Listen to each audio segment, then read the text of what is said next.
सांगितलं जसं शास्त्राच्या ज्या आज्ञा आहेत, दुसऱ्या तिसऱ्या अध्यायामध्ये विषय आलेला आहे की भगवंताने ही प्रजा निर्माण केली, सृष्टीची उत्पत्ती केली आणि सृष्टीची व्यवहार सुरू झाले.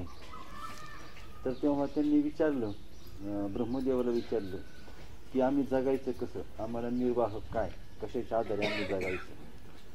तर तेव्हा ब्रह्मदेवाने त्यांना काय सांगितलं, हा स्वधर्मच त्यांना सांगितला. स्वधर्मा ते बजालं तरी कामधेनू हा होईल, मग प्रजा ही न संदिलं तुम ते कदा. म्हणजे स्वधर्मा ते बजाल तर तुम्ही स्वधर्माप्रमाणे जर आचरण जर केलं तर हा स्वधर्म का होईल, तुम्हाला कामधेनू होईल. कामधेनू म्हणजे कामधेनू काय करते, पाहिजे ते सगळं देते.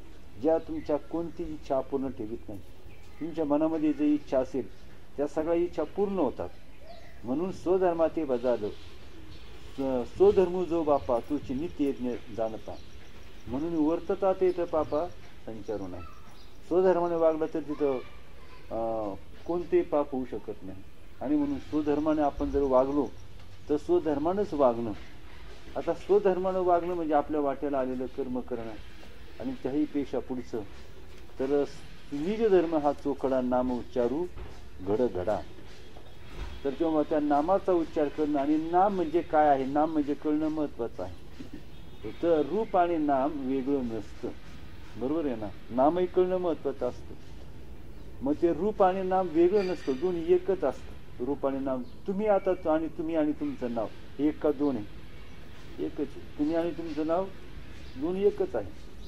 मग आता उद्भव पहा आता कसा होतो याचा उद्भव जर आता त्याचा आपण विचार जर केला तर चिखल घेतला, फार चांगला विचार आहे, समजून घेणं फार महत्वाचं आहे. चिखल आहे आणि त्या चिखलापासून आपण काय केलं तर गाय, बैल, हत्ती, घोडा, त्यानंतर देवाची मूर्ती, साधूची मूर्ती, एखाद्या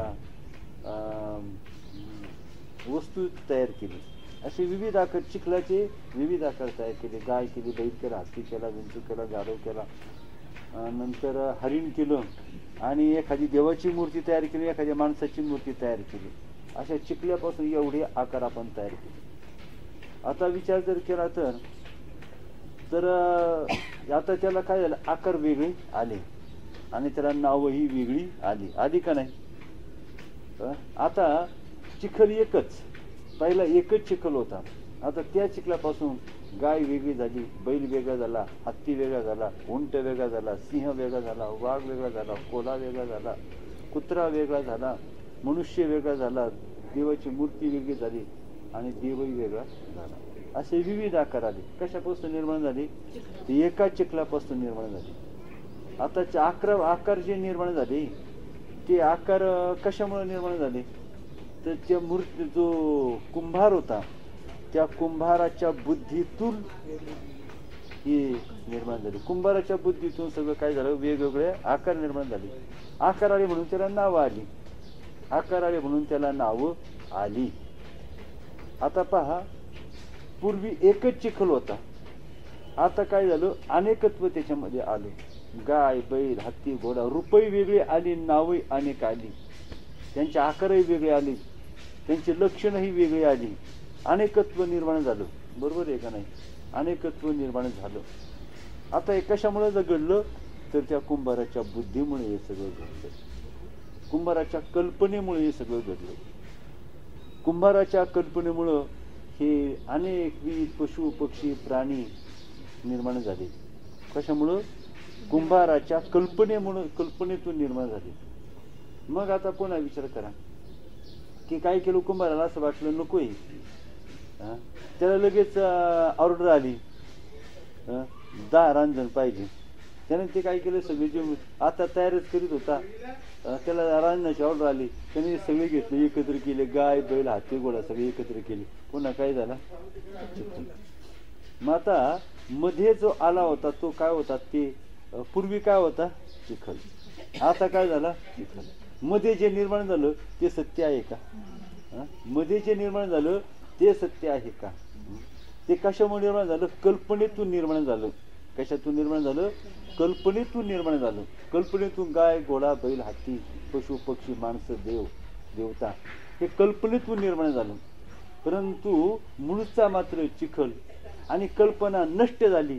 तसं ते काय झालं, मूळ स्वरूपात काय झालं, मूळ स्वरूपात लय पावलं. आता कल्पनेचा लय झाला, ते मूळ स्वरूपात लय पावलं. आता गाय राहिली नाही, बैल राहिला नाही, हत्ती राहिला नाही, फक्त केवळ चिखल शिल्लक. मग पहिलं कुठेच नव्हते काही, चंद्र सूर्य तारा नाही, अवघे शून्यच होते पाही, कानोबा तेरे तेरे ते.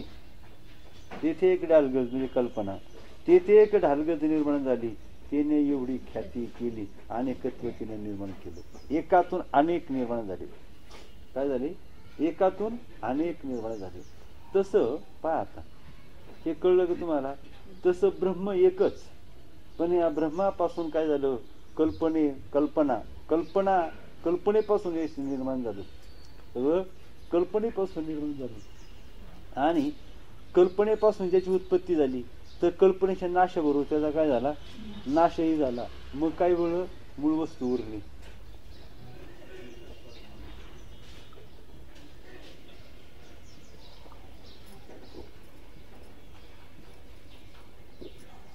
हे समजून घेणं महत्वाचं. जगत हा भ्रम आहे. जगत हा भ्रम आहे, हे ज्याला कळलं त्याला ज्ञान प्राप्त झालं. भ्रम आणि सत्य याच्यामध्ये फरक आहे. भ्रम आणि सत्य याच्यामध्ये फरक आहे. सत्य हे अविनाशी असतं, स्वयंसिद्ध असतं, स्वयंप्रकाशित असतं. सत्य कसं असतं, अविनाशी असतं, स्वयंसिद्ध असतं, आणि काय असतं, स्वयंप्रकाशित असतं सत्य. आणि भ्रम जो असतो, भ्रम हा कल्पित असतो, सत्य नसतो आणि विनाशी असतो. सत्याचा विनाश कधीच होत नाही. सत्याचा विनाश कधीही होत नाही. आणि म्हणून याच्यामध्ये काय आहे, तर ब्रह्मापासूनच, आता चिखलापासूनच निर्माण, चिखल जर नसतं तर काय निर्माण झालं असतं का? काही निर्माण झालं तरी वस्तुतः काही झालं नाही. चिखलच त्यांच्या रूपाने प्रगट झाला. चिखलच काय झाला, अनेकांच्या अनेक नावारूपाला चिखलच प्राप्त झाला. बरोबर आहे का नाही? त्याला तुम्ही बैल म्हणा, हत्ती म्हणा, घोडा म्हणा, परंतु त्याला बैल म्हणा, हत्ती म्हणा, घोडा जरी म्हटलं तरी तो चिखलच. मग त्यातला चिखल खरा का गाय, चिखल खरा का गाय, घोडा, हत्ती, बैल हे खरे आहेत, चिखलच खरा. मग तसं या ब्रह्मापासून एक निर्माण झालं सगळं कल्पनेमुळं. ब्रह्मदेवाच्या कल्पनेमुळं. ब्रह्मदेवा कुंभार आहे, त्या कुंभारच्या जवळ काय ब्रह्मरूपी चिखलाचा गोळा होता. त्या ब्रह्मदेवाजवळ काय होतं, ब्रह्मरूपी चिखलाचा गोळा होता. त्याने ह्या चिखलाच्या गोळ्यापासून तो चिखलाचा गोळा अनेक रूपातून त्यानं विभागला आणि हे अनेकत्व निर्माण झालं. हेच ब्रह्म ब्रह्मदेवाच्या कल्पनेचा खेळ म्हणजे हे जग नाही का.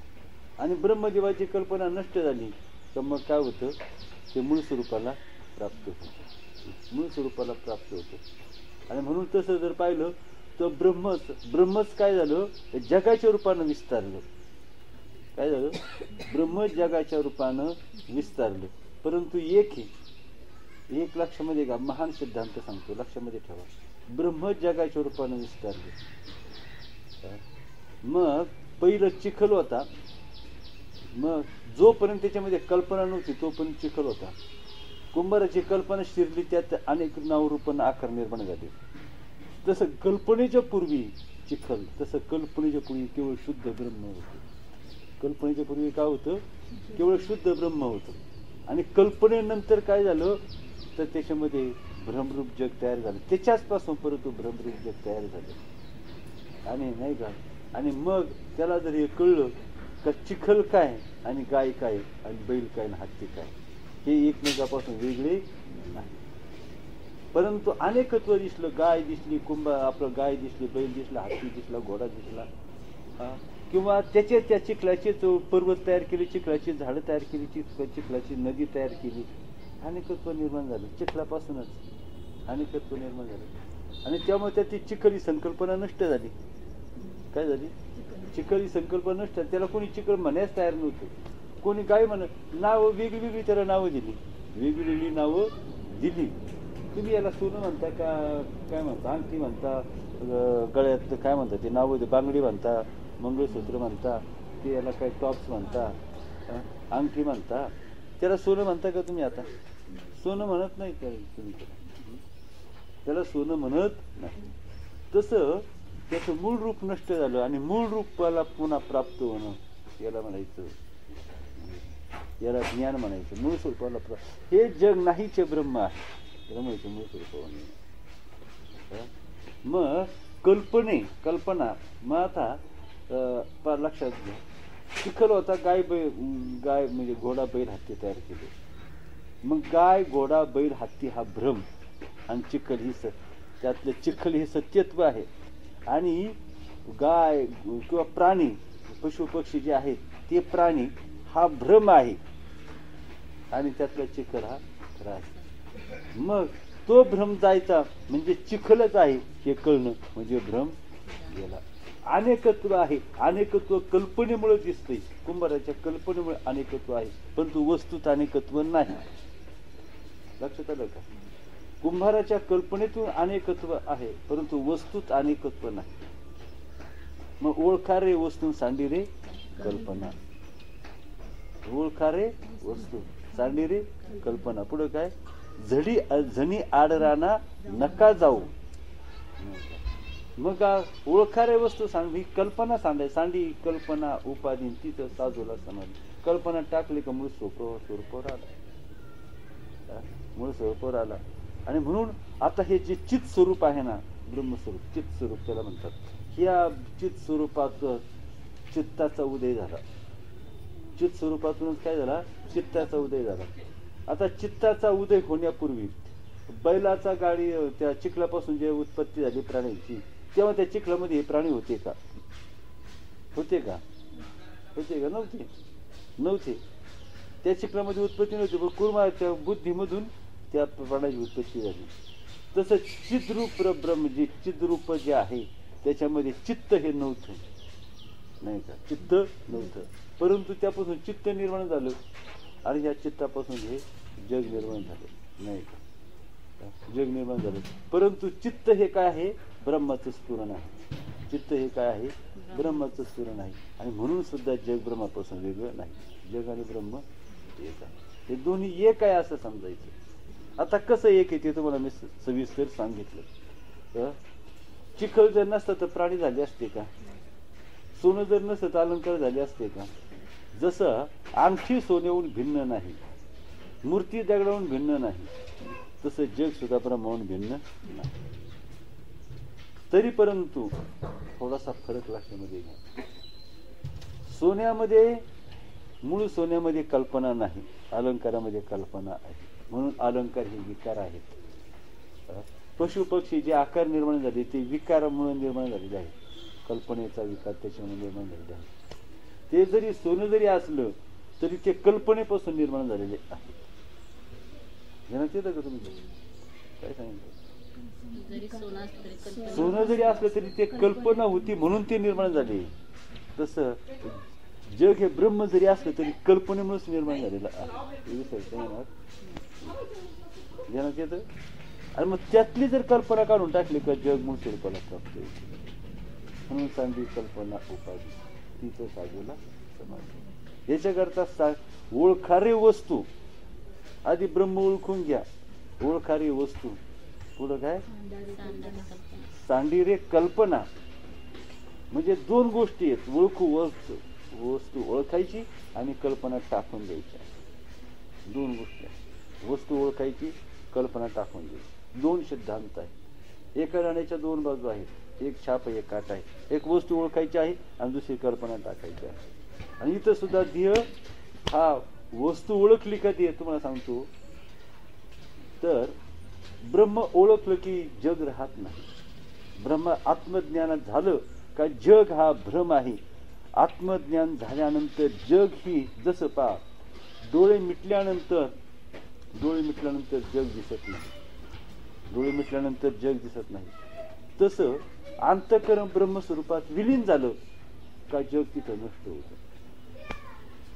अंतःकरण काय होतं? ब्रह्मस्वरूपामध्ये विलीन झालं अंतःकरण.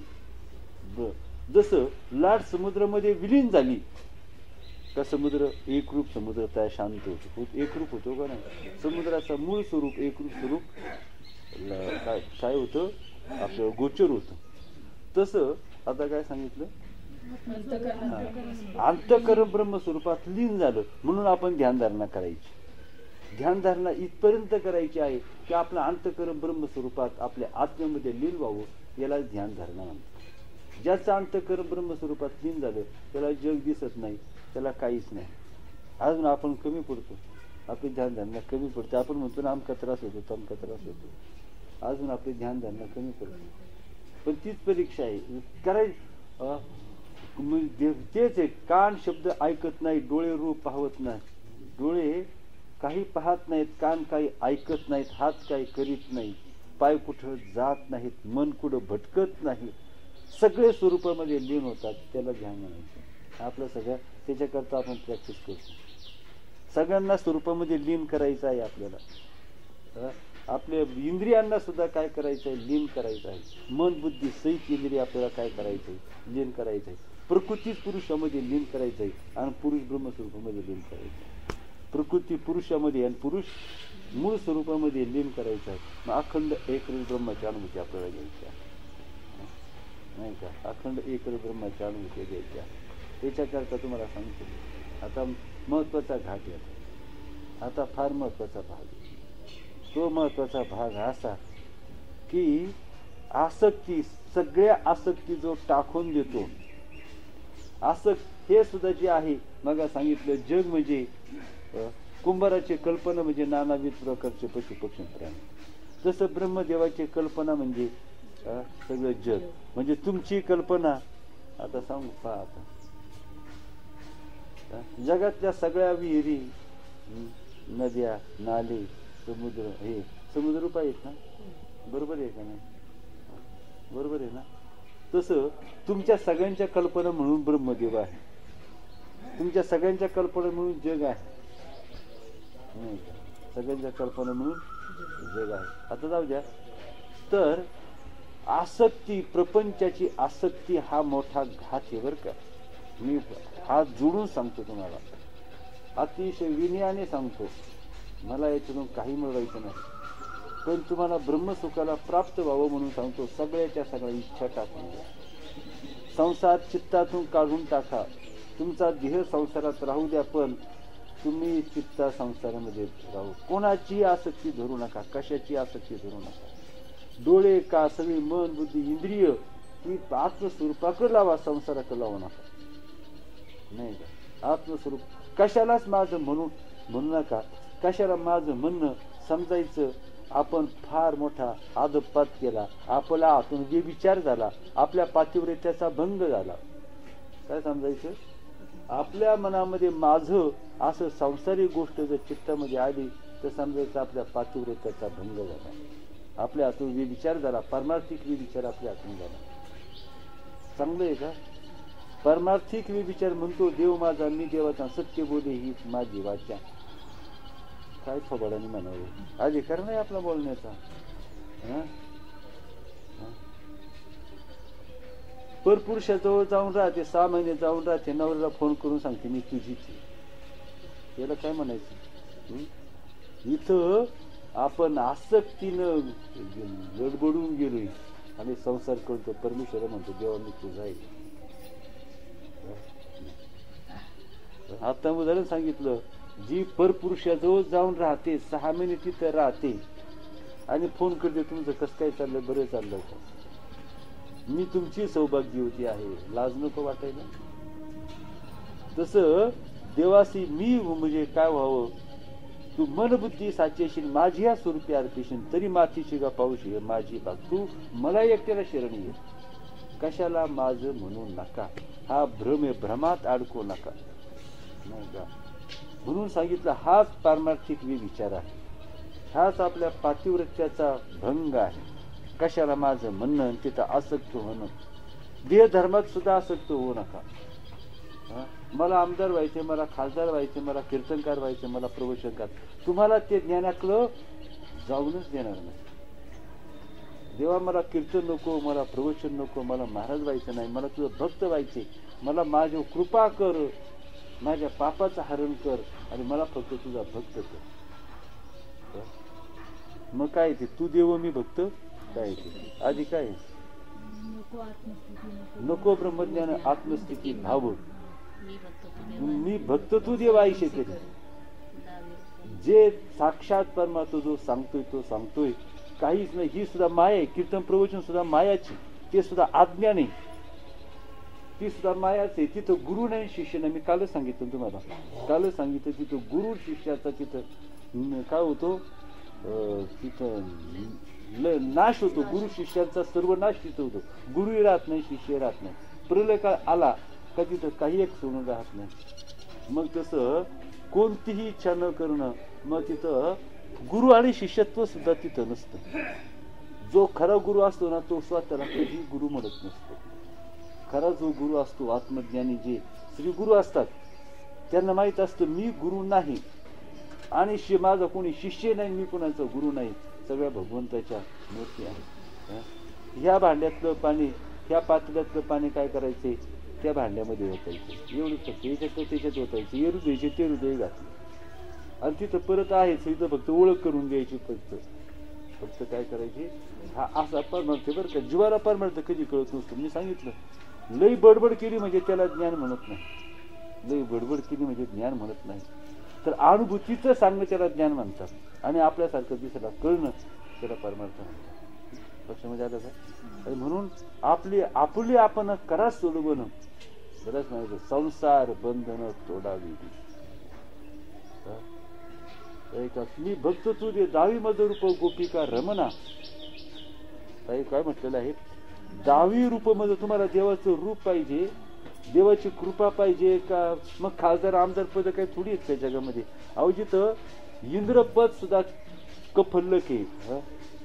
अशा हजारो कीर्तनकारांच्या पुढं, हजारो मठाधिपती जे महाराज आहेत, त्यांच्या कोट्यावधी महाराज तेव्हा एक इंद्रपद आहे. परंतु ते इंद्रपद ब्रह्मसुखापुढं तुच्छ ठरतं. अमृताहुनी गोड नाम तुझे देव, ते नाम तुम्हाला पाहिजे नाही का? नाम पाहिजे, ते अमृताहुनी गोड, त्या नामात दंग व्हायचं. तेंडुलकरांचं मला प्रमाण फार आवडतो, काही नको मजसाठी निळा म्हणे, निळा म्हणे जगजेठी, काही नको माझ्यासाठी. जो काय त्रिभुवनात कशाचीही इच्छाच करत नाही, एक फक्त आत्मस्वरूप आत्मतत्व याची इच्छा करतो, तो त्या परमपदाला प्राप्त होतो. त्याची इच्छाच त्याला तिथपर्यंत जाऊन देत नाही. काय सांगितलं, त्याच्या आपल्यामध्ये जे द्वेष असतील, मत्सर असतील, अनेकत्व असेल, द्वैत असेल, मीत्व असेल, जो दुजा भाव असेल तो काढून टाकायचा आणि एक फक्त हरीचं भजन करायचं. हरीचं भजन ह्या कल्पना आहे सगळ्या, आणि हे सगळं स्वतःनं घात करायचा आहे. हा काय करायचं आहे, आपणच आपला नाश करायचा आहे. आपलं नाही का, आपणच आपला. आणि याला म्हणायचं हेच काय झालेले आहेत, हेच अज्ञान. मी सांगितलं ना, हेच राक्षस अज्ञानामुळं आपल्या चित्तात यांनी शिरकाव केलेला आहे. तर आपण त्यांना ओळखून, हे चोर आहेत आपले नाही का. काल सांगितलं भगवंताने काय झालं, ते सगळं तो जेव्हा कृपा करतो तेव्हा सगळ्या विश्वाची चोरी तो करतो. तो भगवंत काय करतो, संपूर्ण विश्वाची चोरी करतो. आणि मग तिथं एवढा मोठा चोरी, याच्या इतका मोठा चोरी करावी तर अशी चोरी करावी. सगळ्या जगाची काय 1500ची चोरी काय कामाची आहे, अशी चोरी करावी. त्या देवानं चोरी केली, भक्तावर अनुग्रह करतो. तो काय करतो, पहिलं चोरतो. काय चोरतो, सगळं विश्व चोरतो. आणि मग त्याच्या पुढं ब्रह्मभांडार उभं राहतो. खरंच ना. अहो तुम्हाला सांगतो, हे लय अज्ञानी जेव्हा वाटतं मला मोठेपणा वाढवा. कारण आपण ते नाही, त्याला स्वरूपाची अजून माहित नाही, अमृताची त्याला चव माहित नाही. म्हणून तो म्हणतो मला गुळवणी प्यायला मिळावं. अमृताचं त्याने सेवन केलं का गुळवण्याला तो म्हणेल लात मारेल त्या गुळवण्याला. अमृत त्याला जर ब्रह्मरस्ते साक्षात ब्रह्मस्वरूप जर त्यानं आपल्या ह्या डोळ्यांनी पाहिलं, तो ज्ञानाला कोणतीच जगाची इच्छाच राहत नाही. त्याच्या सगळ्या इच्छा नष्ट होतात.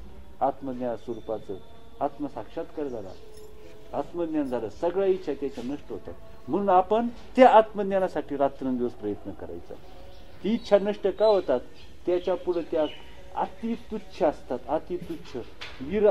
ऐरावता पुढे जसं डुक्कर उभं राहावं तशा आपल्या ब्रह्मस्वरूपा पुढे आपल्या त्या इच्छा आहे.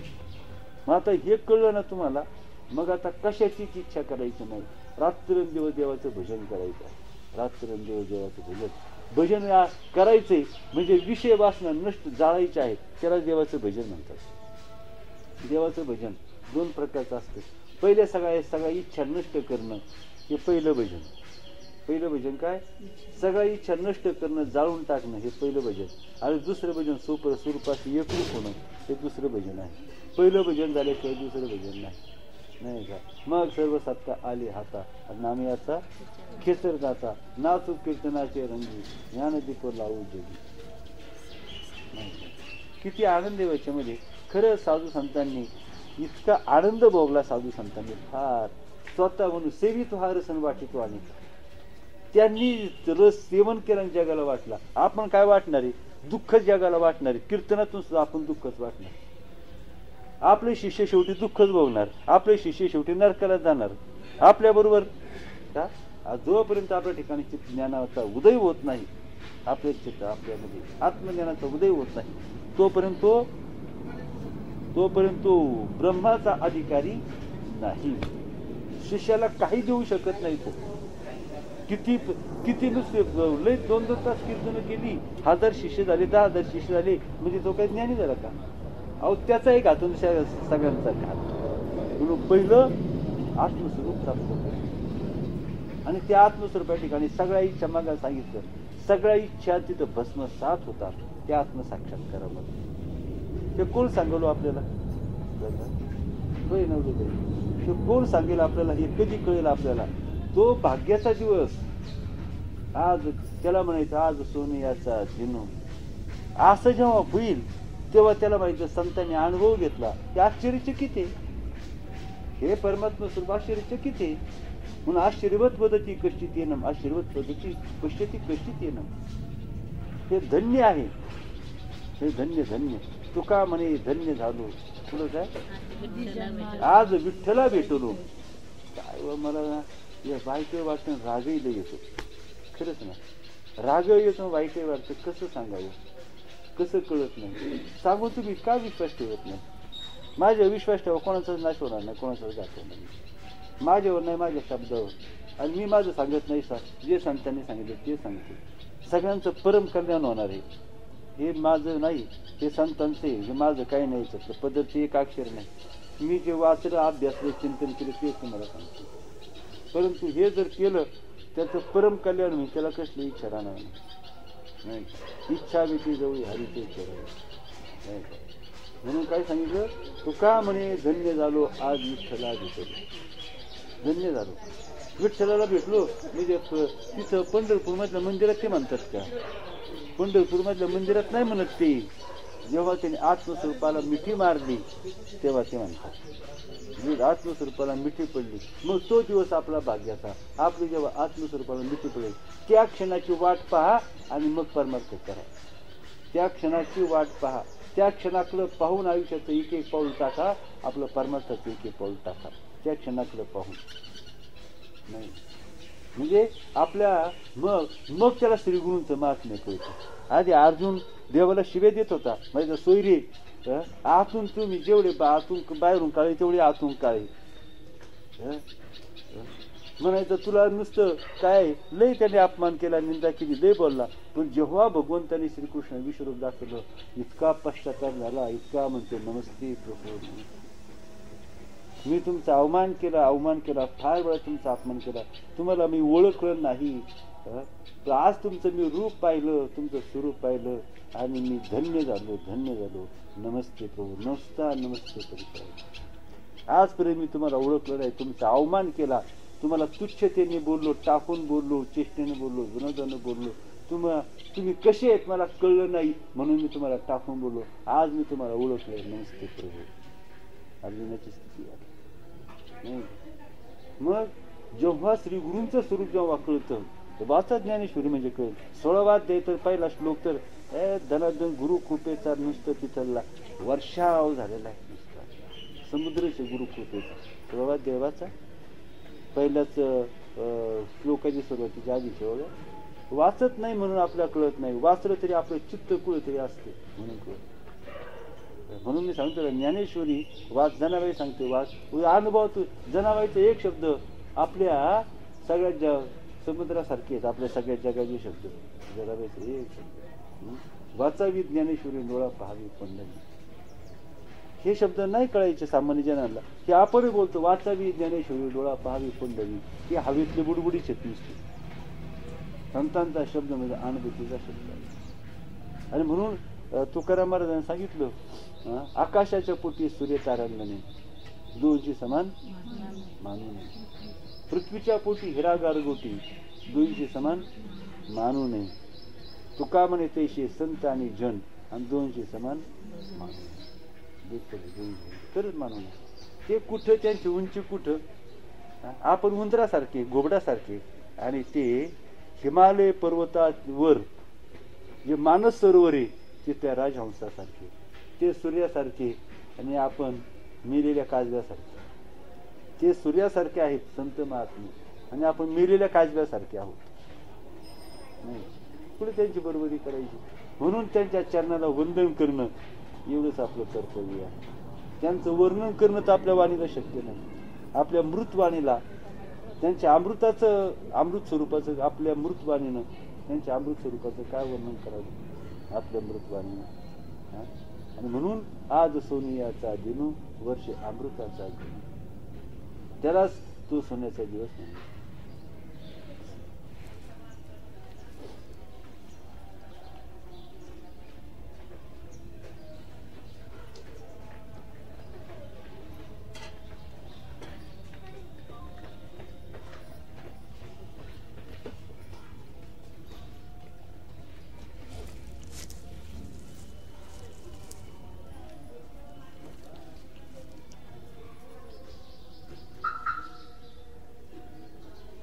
तुझ्या बुद्धीवरील दृश्य जगाचा भ्रम नाहीसा होईल.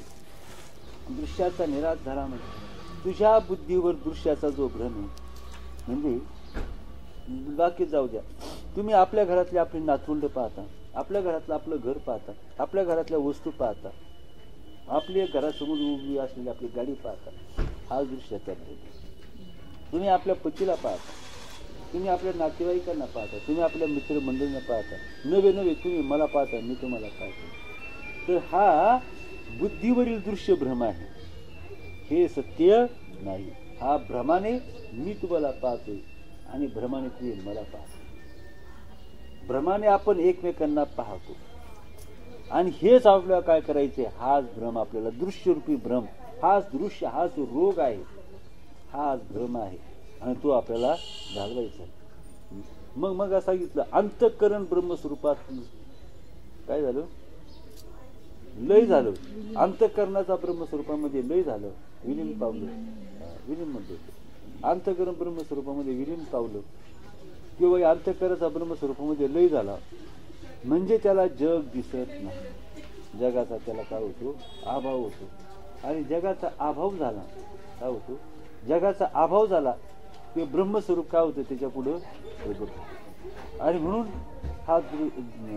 हा जो अभाव आहे, दृश्याचा अभाव, हा जर करायचा असेल तर याला सतशास्त्राचे श्रवण, सतशास्त्राचे श्रवण, आणि त्यानंतर संत संग, सतशास्त्राचं श्रवण, आणि अजून आणि ब्रह्मज्ञानी पुरुषाचा सहवास, हेच फार महत्वाचं आहे. आता एवढं आपल्याला शक्य नाही, पण जेवढं शक्य आपण सतशास्त्राचा सहवास आपल्याला आहे का नाही. आणि मग काय होतं, ब्रह्मस्वरूप त्याच्या पुढे प्रगट होतं. जन्मजन्मी आम्ही बहुपुण्य केले आणि तेव्हा या विठ्ठल कृपा केली, आणि बहुता सुकृताची जोडी म्हणून विठ्ठल आले. यालाच माहिती विठ्ठल.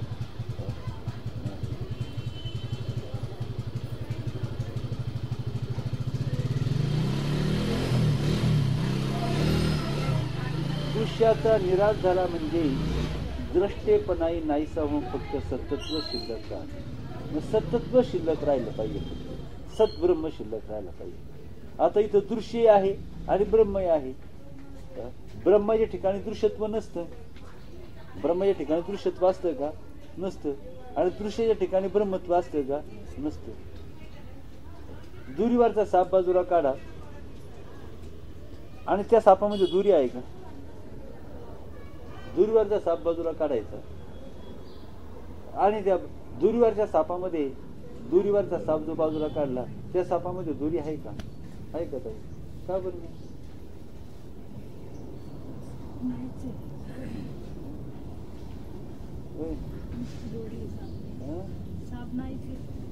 मग काय, दूरवरचा साप बाजूला घेतला आपण काढून, मग त्या सापामध्ये दुरी आहे का? साप कसं बाजूला काढायचं? बरोबर आहे ना. अहो तर दूरवरचा साप जर बाजूला जर काढायला घ्यावं जावं ना तर तो साप हातालाच येत नाही, येतच नाही हाताला साप.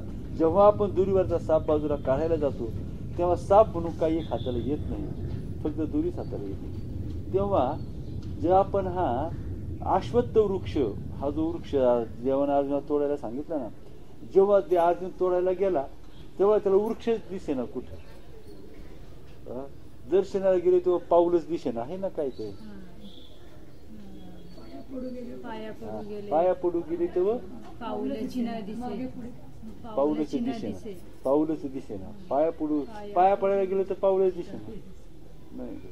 मग हा बहुवृक्ष, याला अश्वत्थ वृक्ष म्हणतात. 15व्या अध्यायात काय म्हटलं याला? अश्वत्थ वृक्ष. याला जेव्हा तोडायला जावं ना तर हा सापडतच नाही कुठे, याला तोडायचंच नाही याला. आता तो वृक्ष असा म्हणून मग तोडावा, हे किती वेळा सांगायचं. साक्षात फक्त ब्रह्म आहे, अखंड एकच ब्रह्म, अखंड एकच ब्रह्म. आपण अनेक जरी दिसलो ना, आता मग सांगितलं, आता इथं मुरकुळेताई आहे, बाकरेताई आहे, सगळ्या नवलेताई, संगीता, तुम्ही सगळे अनेक आपण 9-10 जण, परंतु तसं पाहिलं आपण एकच आहोत. पण एकाचे 10 झाले. आता कसं काय करावं या गोष्टीला? एक असून 10 झाले, आता कुठं, आणि त्यातही भांडणं सुरू त्यात पुन्हा भांडणं सुरू झाली, मारामारी सुरू झाली, कोर्ट कचेऱ्या सुरू झाली, त्यातही पुन्हा. आता पण मुळातच एक. पुन्हा आता काय झालं पहा, एकच चिखलाचा गोळा होता, त्यापासून 2 बैल तयार झाले आणि त्या 2 बैल जिवंत झाले, त्यांची मारामारी सुरू झाली. आता काय करायचं? चैतन्य आलं त्यांच्यामध्ये, त्यांची मारामारी सुरू झाली. आणि मग त्यांनी काय केलं, मारामारी सुरू झाली, काय केलं तर तिथं तो सूत्रधार आला, त्याने त्यातलं चैतन्य काढून घेतलं. 2 बैल होते, त्यांचा चिखलाचा गोळा केला, बसा म्हणे आता काय बांधायची ते झालं. आता येईल का बांधता? मग जोपर्यंत ब्रह्मस्वरूपात लीन झालो नाही तोपर्यंत बांधला नाही. बरोबर आहे का नाही? 2 चिखलाचा गोळा होता, त्याचे 2 बैल तयार केले, त्याच्यामध्ये चैतन्य निर्माण केलं, परंतु त्यांना जास्त माज आला. 2 बैलांनी एकमेकाशी भांडणं मारामारी करायला सुरुवात केली आणि मग त्या सूत्रधारांनी पाहिलं, त्यांनी चैतन्य काढून घेतलं आणि जो 2 बैल होते त्यांना त्या चिखलामध्ये टाकलं. आता भांडं बनावं, भांडण कुठून? तिथे भांडण कैसे?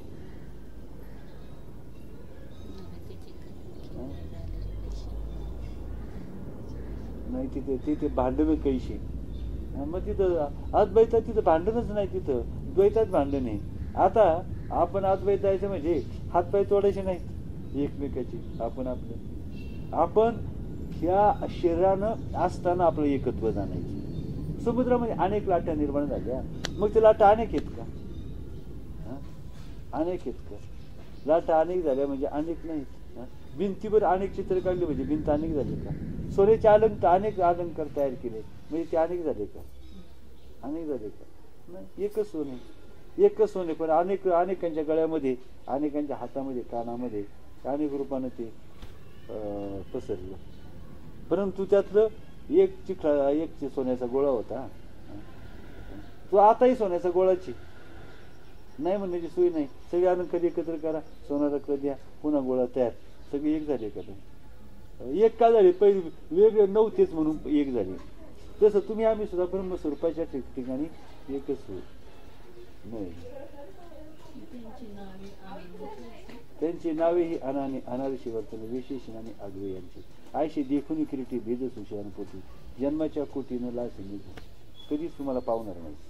भेद तुझं पाहिलं असतं अनेक एकच होतो पा आणि म्हणूनच पहिला याच्या करता अहंकार टाकण्याची गरज आहे बरं का. पहिलं पाऊल म्हणजे अहंकार टाक.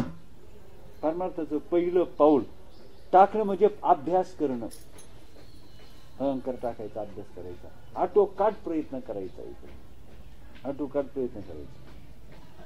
मग आपण म्हणतो मूर्ती काढायची म्हणजे त्या दगडाने दम धरला पाहिजे ना गडीपर्यंत.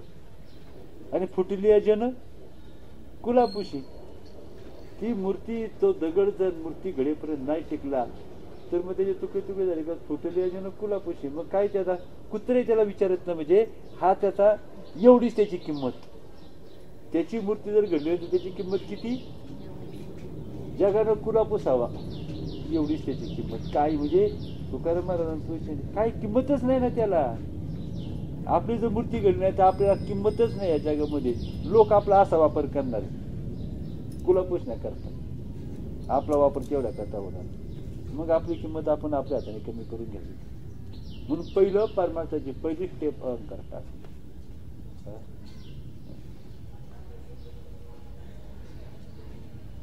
देव देवीची केली चिपळी चरण नसता वाजी धुमाळी. पुढे काय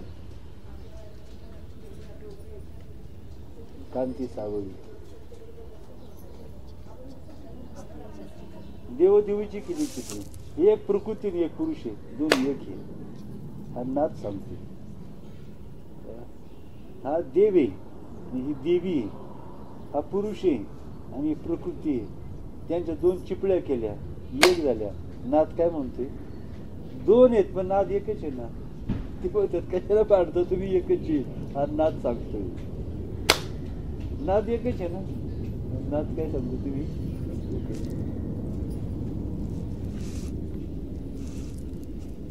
दृश्य असल्या द्रष्टा असतो व दृश्य द्रष्टा असल्या दृश्य असते. आता म्हणजे जंगलामध्ये रानामध्ये वाघ आला होता. सांगितलं कुणीतरी वाघ आला होता. हा कुणीतरी पाहिला तरच म्हणेल वाघ आला होता. वाघ येऊन गेला आणि कुणी जर पाहिलंच नाही तर कुणी म्हणेल का वाघ आला होता. कुणी म्हणेल का. म्हणजे द्रष्टा असेल तर दृश्य मानता येईल. बरोबर आहे का नाही. द्रष्टा असेल म्हणजे गिऱ्हाईक असेल तर माल विकला जाईल ना. माल विकला याचा अर्थ म्हणे मी काय केलं एक पोत कांदा विकला याचा अर्थ स्पष्ट होतो ना गिऱ्हाईक होतो. गिऱ्हाईक होतो म्हणजे माल विकला. गिऱ्हाईकच नव्हतं माल विकला असं कधी होईल का. गिऱ्हाईकच नाही म्हणजे माल विकला नाही.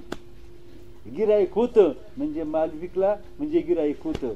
म्हणजे दृश्य आहे याचा अर्थ द्रष्टा नाही का. द्रष्टा आहे. द्रष्टा त्याला कधी म्हणतात त्यानं काहीतरी पाहिलं तर त्याला द्रष्टा म्हणतात. मी पाहिलं. आता एखादा म्हणतो बाबा बाबा मी पाहिलं काहीतरी पाहिलं म्हणून तो काय म्हणतो ना मी पाहिलं. बाप म्हणतो काय पाहिलं रे. मी हत्ती पाहिला सर्कसमध्ये. सर्कसमध्ये मी घोडा पाहिला नाही का.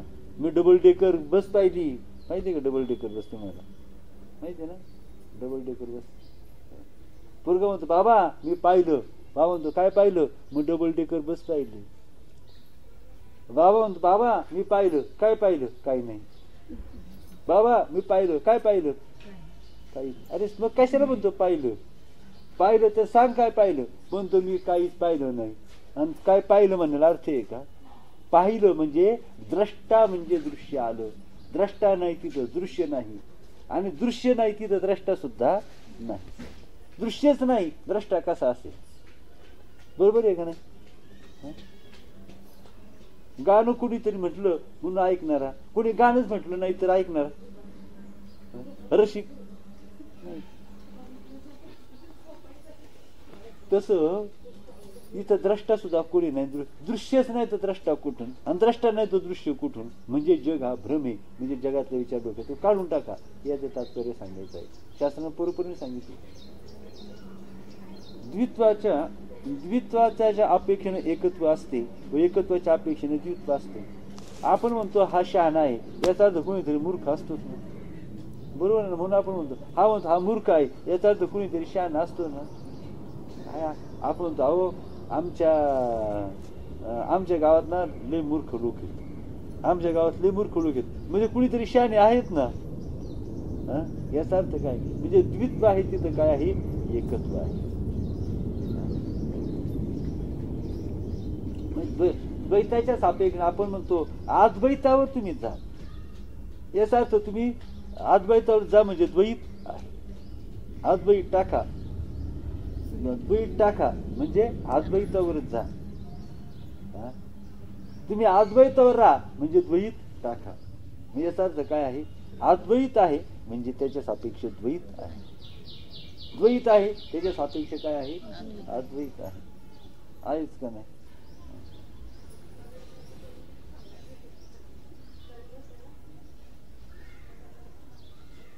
आता दूर दिसतोय, दूर दिसतोय याचा अर्थ काय, अग्नी आहे. मी दूर पाहिला, अग्नी होता का, नाही, अग्नी अजिबात नव्हता. विजलेला नाही, हो काहीच नव्हतं. चक्क अगदी काय होती, टेबल होता आणि चक्क टेबलावर मी अग्नी पाहिला, दूर पाहिला. असं कधी झालं का, अग्नीशिवाय दूर नाही. बरोबर आहे ना. द्वित्वाच्या अपेक्षेने एकत्व असते व एकत्वाच्या अपेक्षेने द्वित्व असते, म्हणजे त्यातील एक नाही शरीर म्हणजे दोन्ही नाहीशी होतात. आज द्वैत गेलं का अद्वैत आपोआप जात. माणसाचा मूर्खपणा गेला म्हणजे शान आपोआप होतो मनुष्य. बरोबर आहे का नाही. टाकी हे मूर्खपण, उठी गे धनुष्यबाण, संसार हे कारुण्य तुझे. देव म्हणतात ना अर्जुनाला, सांडी हे मूर्खपण. देव अर्जुनाला काय सरळ सरळ गीता सांगितलं का, निनशी गावंडिया काय कोपो आता धनंजया, अंग सांडूनी छाया आलिंग तशी ना.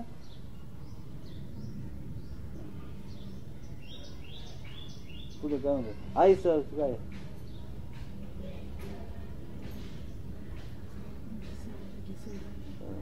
धसा असा तुझ्यासारखा धसाळ कोणी पाहिला, काय ते घिसडी नाही काय नाही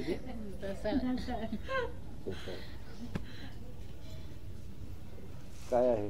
मग देवाने काय सांगितलं, अहो त्या जनक राजाने काय केलं होतं, शुकाचार्यांना 21 दिवस दाराच्या बाहेर उभं केलं होतं, 7 दिवस गेटवर उभं केलं, 7 दिवस अंतपुरात उभं केलं, 7 दिवस स्वतःच्या आश्रमाच्या घराच्या दाराशी उभं केलं, 21 दिवस भेट दिली नाही, विचारलं सुद्धा नाही कोण आहे सांग कशा करता आला. तो म्हणला असं तो गुरुच गेला खड्ड्यात, तिथे काय करायचं असले गुरु काय कामाचे. काय होता मग शिष्य कसा असावा, शुकाचार्यासारखा. असले गुरु गेले खड्ड्यात, राम राम बाय.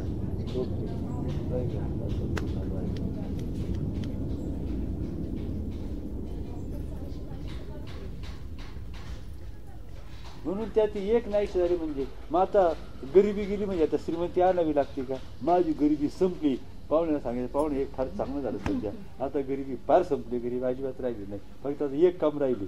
काय राहिले, फक्त आता श्रीमंती आणायची राहिली. असं आहे का. अहो गरिबी, अंधार गेला, अंधार अजिबात राहिला नाही, एक काम चांगलं झालं, अंधार पूर्ण गेला, आता एक काम राहिलं फक्त प्रकाश आणायचं. असं आहे का.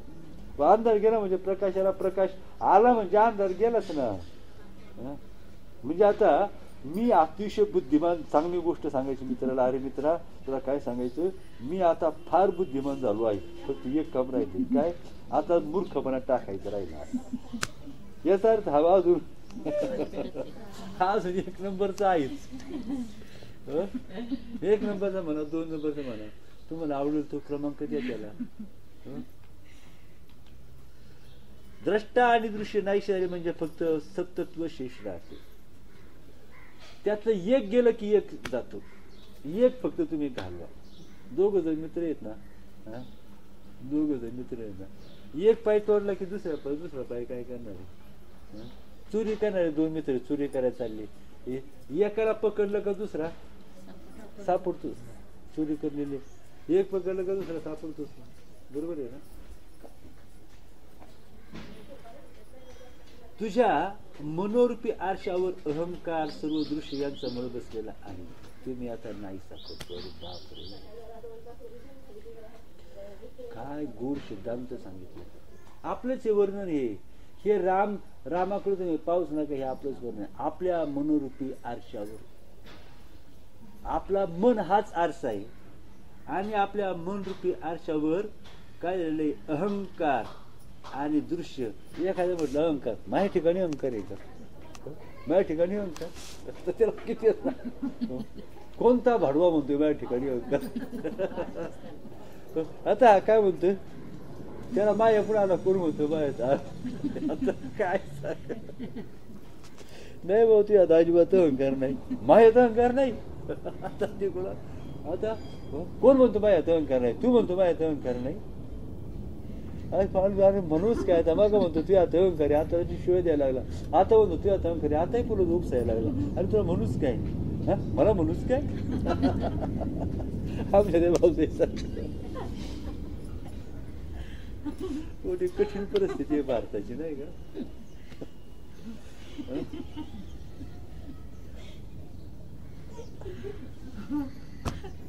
तुझ्या मनोरूपी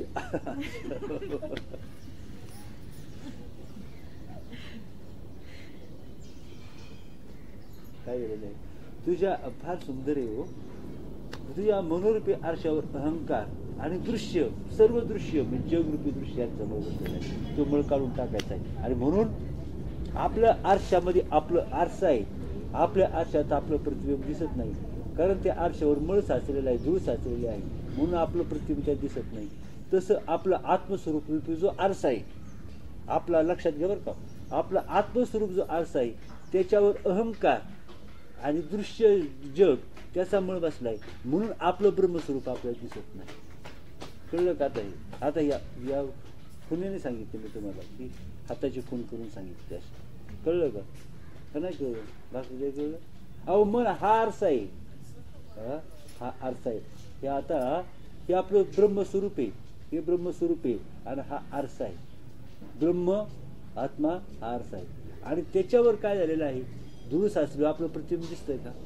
मग तसं आपला आत्मा, आपल्याच आत्म्यावर काय झालेलं आहे, आपलाच अहंकार आणि हे दृश्य जग याची धूळ साचली, म्हणून आपलं प्रतिबिंब आपल्याला दिसत नाही, म्हणजे आपलं ब्रह्मस्वरूप आपल्याला दिसत नाही. मग तो मळ जर काढून टाकला तर आपलं स्वरूप आपल्याला दिसत नाही.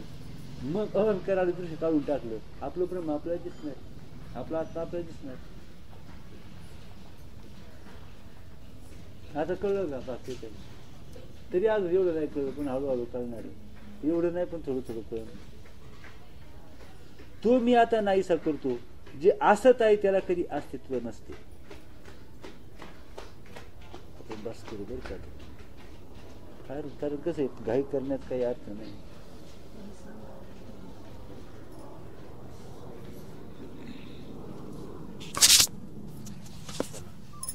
काहीच